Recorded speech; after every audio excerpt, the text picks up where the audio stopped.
Hi hello ಹೇಗಿದ್ದೀರಾ ಎಲ್ಲರೂ? ಇವತ್ತು ಸಂಡೇ ಆಗಿದ್ರಿಂದ ನಾಳೆ ಮಂಡೇ ಹೊಸ ವೀಕ್ಲಿ ಕ್ಯಾಂಡಲ್ ಓಪನ್ ಆಗುತ್ತೆ. ಬನ್ನಿ ಪ್ರೀವಿಯಸ್ ವೀಕಲ್ಲಿ ಏನಾಯಿತು ಅಂತ ವೀಕ್ಲಿ ರಿಪೋರ್ಟ್ ನೋಡ್ಕೊಂಬರೋಣ ಯು ಎಸ್ ಮಾರ್ಕೆಟ್ನಲ್ಲಿ. ನಾನು ಹೋದ ವಾರನೇ ಹೇಳಿದ್ದೆ ಆಪಲ್ ಇದೆ, ಈ ವಾರ ಮೇಲ್ ಹೋಗುತ್ತೆ, ಈ ವಾರ ಮೇಲ್ ಹೋಗುತ್ತೆ ಅಂತ ಹೇಳಿ. ಒಂದು ವೇಳೆ ನಾನು ಏನಕ್ಕೆ ಹೇಳಿದೆ, ಡೈಲಿ ಕ್ಯಾಂಡಲ್ ಚೆಕ್ ಮಾಡಿ ಹೇಳಿದ್ದೆ. ಆ ಡೈಲಿ ಕ್ಯಾಂಡಲ್ ನಾನು ಹೇಳಿದ್ದೆ, ಒಂದ್ ವೇಳೆ ಮಾರ್ಕೆಟ್ ಇಲ್ಲಿ ಓಪನ್ ಆಯ್ತು ಅಂದ ತಕ್ಷಣ ಹಿಂಗೆ ಸಡನ್ ಆಗಿ ಮೇಲ್ ಹೋಗಬೇಕು ಅಂತ ನಾನು ಹೇಳಿದ್ದೆ. ಯಾಕಂದ್ರೆ ತುಂಬಾನೇ ಆಲ್ರೆಡಿ ವೇಟ್ ಮಾಡಾಗಿದೆ.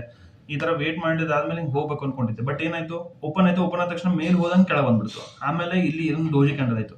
ನಾನು ಹೇಳಿದ ಹಾಗೆ ಒಂದೇ ದಿನ ಆಗ್ಲಿಲ್ಲ, ವೀಕ್ದು ಒಂದೇ ದಿನ ಆಗ್ಲಿಲ್ಲ, ಎರಡನೇ ದಿನ ಆಗಿಲ್ಲ, ಮೂರನೇ ದಿನಕ್ಕೆ ನೋಡಿ ಓಪನ್ ಆದ ತಕ್ಷಣ ಯಾವ ತರ ಮೇಲ್ ಹೋಗಿದೆ. ಆಮೇಲೆ ಈ ತರ ಮೇಲ್ ಹೋಗಿರೋದು, ಇಲ್ಲಿ ಇನ್ನೂ ಪೂರ್ತಿದು ಬೆಂಡ್ ಆಗಿಲ್ಲ. ಹಾಗೆ ನೋಡಿದ್ರೆ ಏನ್ ಆಪಲ್ ಏನ್ ಸ್ಟಾಕ್ಸ್ ಇದೆಯಲ್ಲ, ತೋರಿಸ್ತೀನಿ. ಇದು ಆಲ್ ಟೈಮ್ ಹೈ ಅಲ್ಲಿ ಇದೆ. ಆಲ್ ಟೈಮ್ ಹೈ ಅಂದ ತಕ್ಷಣ ಇಲ್ಲಿ ಬೆಂಡ್ ಆಗುತ್ತೆ, ಬೆಂಡ್ ಆಗುತ್ತೆ ಅಂತ ಹೇಳಿ ಇಲ್ಲಿ ಸೆಲ್ ಮಾಡಕ್ಕೆ ಸ್ಟಾರ್ಟ್ ಮಾಡ್ತಾರೆ. ಬಟ್ ಇನ್ನು ವೇಟ್ ಮಾಡಿ, ಇದನ್ನು ಪೂರ್ತಿ ಬೆಂಡ್ ಆಗಿ ತೋರಿಸಿಲ್ಲ. ಮೇ ಬಿ ನಾನು ಅನ್ಕೋತಾ ಇರೋದು ನೆಕ್ಸ್ಟ್ ವೀಕ್ ಅಲ್ಲಿ ಕೂಡ ಇದನ್ನು ಹಿಂಗ್ ಮೇಲೆ ಹೋದಂಗ ಆಗುತ್ತೆ. ನೆಕ್ಸ್ಟ್ ವೀಕ್ ಅಲ್ಲಿ ಕೂಡ ಹಿಂಗ್ ಮೇಲೆ ಹೋದಂಗಾಗಿ ಆಮೇಲೆ ಈ ತರ ಇಲ್ಲಿ ಬಂದು ಈ ತರ ಏನಾದ್ರು ಹಿಂಗ್ ತೋರಿಸ್ತಂದ್ರೆ ಅವಾಗ ಇಲ್ಲಿ ಹಿಂಗ್ ವೀಕ್ ಕ್ರಿಯೇಟ್ ಆಗುತ್ತಲ್ಲ. ವೀಕ್ ಅಂದ್ರೆ ಇಲ್ಲಿ ನೋಡಿ ಈ ತರ ಒಂದು ಪಾಸ್ ಕ್ಯಾಂಡಲ್ ಆಗ್ಬೇಕು, ಇನ್ನು ಪಾಸ್ ಕ್ಯಾಂಡಲ್ ಆಗಿಲ್ಲ. ಇಲ್ಲಿ ನೋಡಿ ಹಿಂಗ್ ಮೇಲೆ ಹೋಗ್ತಾ ಇತ್ತು, ಇಲ್ಲಿ ಒಂದು ಪಾಸ್ ಕ್ಯಾಂಡಲ್ ಆಯ್ತು. ಈ ಪಾಸ್ ಕ್ಯಾಂಡಲ್ ಆದ ತಕ್ಷಣ ನಮಗೊಂದು ಕನ್ಫರ್ಮೇಶನ್ ಸಿಕ್ತು ಇಲ್ಲಿ ಕೆಳ ಬರುತ್ತೆ ಅಂತ ಹೇಳಿ. ಆ ತರ ಇದರಲ್ಲಿ ಯಾವ ತರ ಇನ್ನೂ ಸೈನ್ ತೋರಿಸಿಲ್ಲ ಇನ್ನು ಕೆಳ ಬರುತ್ತಾ, ಇನ್ನು ಬೆಂಡ ಕೆಳ ಬರುತ್ತಾ ಅಂತ ಹೇಳಿ. ಸದ್ಯಕ್ಕೆ ಇನ್ನು ಬುಲಿಶ್ ಮೋಡಲ್ಲೇ ಇದೆ. ನಾನು ಇವನ್ ಡೈಲಿ ಕ್ಯಾಂಡಲ್ಸ್ ಚೆಕ್ ಮಾಡಿ ನೋಡಿದ್ರು ಕೂಡ ಮೇಜರ್ ವೀಕ್ಸ್ ಅಂತ ಏನಿಲ್ಲ, ಎಲ್ಲ ಮೈನರ್ ಇರೋದು. ಇದೊಂದು ಚಿಕ್ಕದಿದೆ, ಇಲ್ಲೊಂದು ಚಿಕ್ಕದಿದೆ, ಇದೊಂದು ಚಿಕ್ಕದಿದೆ. ಅಂದ್ರೆ ನಾನು ಹೇಳ್ತಾ ಇರೋದೇನು, ಪಕ್ಕ ಇಲ್ಲಿ ಒಂದ್ ವೇಳೆ ರಿಟರ್ನ್ ಹೊಡಿಬೇಕು ಅಂದ್ರೆ ಒಂದು ಜಾಸ್ತಿ ವೀಕ್ ಇದ್ದು ಬರಬೇಕು. ಅಂದ್ರೆ ಎಕ್ಸಾಂಪಲ್ ಈ ತರ ಒಂದು ವೀಕ್ ಸಿಕ್ತು ಅನ್ಕೊಳ್ಳಿ, ನಮ್ಗೆ ಈ ತರ ಒಂದು ವೀಕ್ ಸಿಕ್ತು ಅನ್ಕೊಳ್ಳಿ, ಅವಾಗ ನಮ್ಗೆ ಕನ್ಫರ್ಮೇಶನ್ ಆಗುತ್ತೆ ಪಕ್ಕ ಬೇರಿಶ್ ಆಗುತ್ತೆ, ಕೆಳ ಬರುತ್ತೆ ಅಂತ ಹೇಳಿ.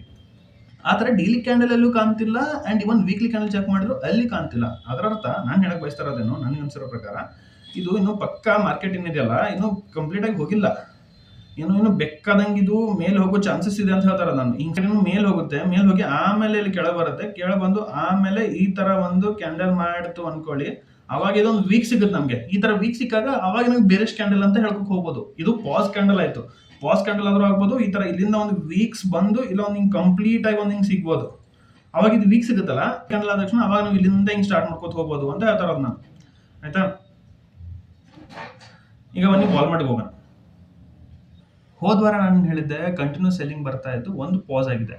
ಈ ಪಾಸ್ ಕ್ಯಾಂಡಲ್ ಆದ ತಕ್ಷಣ ಇದು ಇಲ್ಲಿಂದ ಇನ್ನೂ ಸೆಲ್ ಅಪ್ ಆಗಕ್ಕೆ ಸ್ಟಾರ್ಟ್ ಆಗುತ್ತಾ ಅಥವಾ ಇಲ್ಲಿ ಮೇಲೆ ಹೋಗುತ್ತಾ ಅನ್ನೋದನ್ನ ಈ ವೀಕ್ ಡಿಸೈಡ್ ಆಗುತ್ತೆ ಅಂತ ನಾನು ಹೋದ್ವಾರ ಹೇಳಿದ್ದೆ.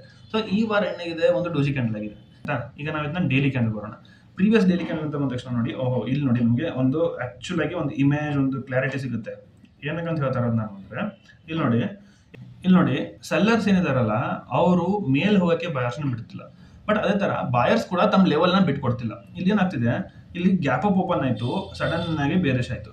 ಇಲ್ಲಿ ಗ್ಯಾಪ್ ಡೌನ್ ಓಪನ್ ಆಯ್ತು, ಮೇಲ್ ಹೋಗಿ ಟ್ರೈ ಮಾಡಿದ್ರು ಕೂಡ ಬಟ್ ಸೆಲ್ಲರ್ಸ್ ಬಿಡಲಿಲ್ಲ, ಅದನ್ನ ಕೆಳಗೆ ತಗೊಂಬಂದ್ರು. ಬಟ್ ಹಿಂಗಂದ ತಕ್ಷಣ ಇಲ್ಲಿ ಫಾಲೋ ಥ್ರೂ ಆಯ್ತಾ, ಫಾಲೋ ಥ್ರೂ ಆಗಿಲ್ಲ. ಸಡನ್ ಆಗಿ ಗ್ಯಾಪ್ ಅಪ್ ಓಪನ್ ಆಯ್ತು, ಗ್ಯಾಪ್ ಓಪನ್ ಆಗಿ ಬುಲಿಶ್ ಆಯ್ತು. ಅಂಡ್ ಬುಲಿಶ್ ಆದ ತಕ್ಷಣ ಇಲ್ಲಿಂದ ಹಿಂಗೆ ಮತ್ತೆ ಇಲ್ಲೇ ಗ್ಯಾಪ್ ಅಪ್ ಓಪನ್ ಆಗಿ ಹಿಂಗೆ ಮೇಲ್ ಹೋಗಿತ್ತಂದ್ರೆ ಅವಾಗ ಇದು ಪಕ್ಕಾ ಬುಲಿಶ್ ಸ್ಟ್ರಾಟಜಿ ಒಂದಾಗಿರೋದು. ಬಟ್ ಏನಾಯ್ತು, ಸಡನ್ ಆಗಿ ಗ್ಯಾಪ್ ಅಪ್ ಓಪನ್ ಆಯ್ತು, ಗ್ಯಾಪ್ ಓಪನ್ ಆದ ತಕ್ಷಣ ಮತ್ತೆ ಇಲ್ಲಿಂದ ಕೆಳಗೆ ಬಂತು.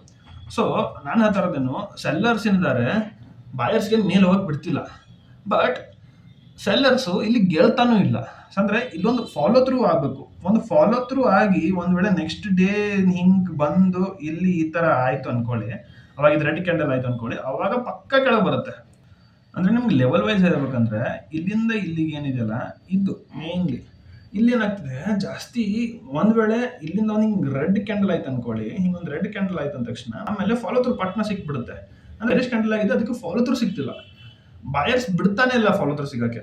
ಸೊ ಫಾಲೋ ಥ್ರೂ ಬಾಯ್ ಮಾಡೋರು ಸಿಗ್ತಿಲ್ಲ, ಫಾಲೋ ಥ್ರೂ ಸೆಲ್ ಮಾಡೋರು ಸಿಗ್ತಿಲ್ಲ.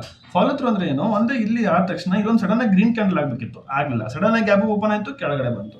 ಅಂಡ್ ಈಗಲೂ ಕೂಡ ಇಲ್ಲೊಂದು ಹಿಂಗ್ ಕರೆಕ್ಟ್ ಆಗಿ ಒಂದು ರೆಡ್ ಕ್ಯಾಂಡಲ್ ಹಿಂಗ್ ಇಲ್ಲಿಂದ ಒಂದು ಹಿಂಗ್ ಕರೆಕ್ಟ್ ಆಗಿ ಒಂದು ರೆಡ್ ಕ್ಯಾಂಡಲ್ ಆದ್ರೆ ಅವಾಗ ಇದಕ್ಕೆ ಫಾಲೋ ಥ್ರೂ ಸಿಗುತ್ತೆ, ಆಮೇಲೆ ಕಂಟಿನ್ಯೂ ಸೆಲ್ಲಿಂಗ್ ಆಗಿ ಬರುತ್ತೆ. ಬಟ್ ಆತರ ಆಗ್ತಿಲ್ಲ. ಸಡನ್ ಆಗಿ ಗ್ಯಾಪ್ ಅಪ್ ಓಪನ್ ಆಗುತ್ತೆ, ಆಮೇಲೆ ಮತ್ತೆ ಮೇಲ್ ಹೋದಂಗ್ ಮಾಡಿ ಕೆಳಗೆ ಬರುತ್ತೆ. ಇಲ್ಲ ಗ್ಯಾಪ್ ಡೌನ್ ಓಪನ್ ಆಗುತ್ತೆ, ಗ್ಯಾಪ್ ಡೌನ್ ಓಪನ್ ಆಗಿ ಕೆಳಗೆ ಹೋದಂಗ್ ಮಾಡಿ ಮತ್ತೆ ಮೇಲ್ ಹೋದಂಗ್ ಮಾಡಿ ಮತ್ತೆ ಕೆಳಗೆ ಬರುತ್ತೆ. ಈಗ ಈ ತರ ಆಗ್ತಾ ಇರೋದು. ಸೊ ಈಗ ನೆಕ್ಸ್ಟ್ ವೀಕ್ ಏನಾಗುತ್ತಲ್ಲ ಅದ್ರ ಮೇಲೆ ಡಿಸೈಡ್ ಆಗುತ್ತೆ ಇದು ಇಲ್ಲಿಂದ ಮೇಲೆ ಹೋಗುತ್ತೆ ಅಲ್ಲಿ ಕೆಳಗೆ ಹೋಗುತ್ತೆ ಅಂತ ಹೇಳಿ. ಇವನ್ ವಾಲ್ಮಾರ್ಟ್ ಪ್ರಿವಿಯಸ್ ಟೈಮ್ ಹಾಗೆ ಹೇಳಿದೆ, ಈಗಲೂ ಕೂಡ ಕನ್ಫ್ಯೂಸಿಂಗ್ ಅಲ್ಲೇ ಇದೆ. ಬಟ್ ಇದು ಬುಲ್ಲಿಶ್ ಆಗೋ ಚಾನ್ಸಸ್ ತುಂಬಾ ಇದೆ. ಯಾಕಂದ್ರೆ ಇಲ್ಲಿಂದ ಮೇನ್ ಫಾಲೋ ಹತ್ರ ಬಂದಿರೋದು. ಒಂದ್ ವೇಳೆ ಕೆಳಗಡೆ ಬಂತು ಅಂದ್ರೂ ಕೂಡ ಇದು ಹೆಂಗಾಗುತ್ತೆ ಗೊತ್ತಾ, ಈ ತರ ಹಿಂಗ್ ಸಡನ್ ಆಗಿ ಹಿಂಗ್ ಕೆಳಗೆ ಬರುತ್ತೆ, ಇಲ್ಲಿಂದನೇ ಮೇನ್ ಬಾಯರ್ ಸೆಕ್ಯೂರಿಟಿ ಆಗಿರುತ್ತೆ, ಮತ್ತೆ ಹಿಂಗ್ ಮೇಲೆ ಹೋಗುತ್ತೆ. ಬಟ್ ಅನ್ನೋದೇ ಅಂತ ಇರೋದು ಇಲ್ಲಿ ಕ್ರೂಷಿಯಲ್ ಆಗಿರೋದು ಯಾವ್ಯಾವ ಗೊತ್ತಾ? ಮೇನ್ಲಿ ಕ್ರೂಷಿಯಲ್ ಆಗಿರೋದು ಈ ಲೆವೆಲ್ಸ್. ಅಂದ್ರೆ 1112-34ಕ್ಕಿಂತ ಜಾಸ್ತಿ ಕೆಳಗಡೆ ಬರಬಾರ್ದು. ಕೆಳಗಡೆ ಬಂದ್ರೆ ತುಂಬಾ ಬೇರೆ ಆಗೋ ಚಾನ್ಸಸ್ ಇದೆ.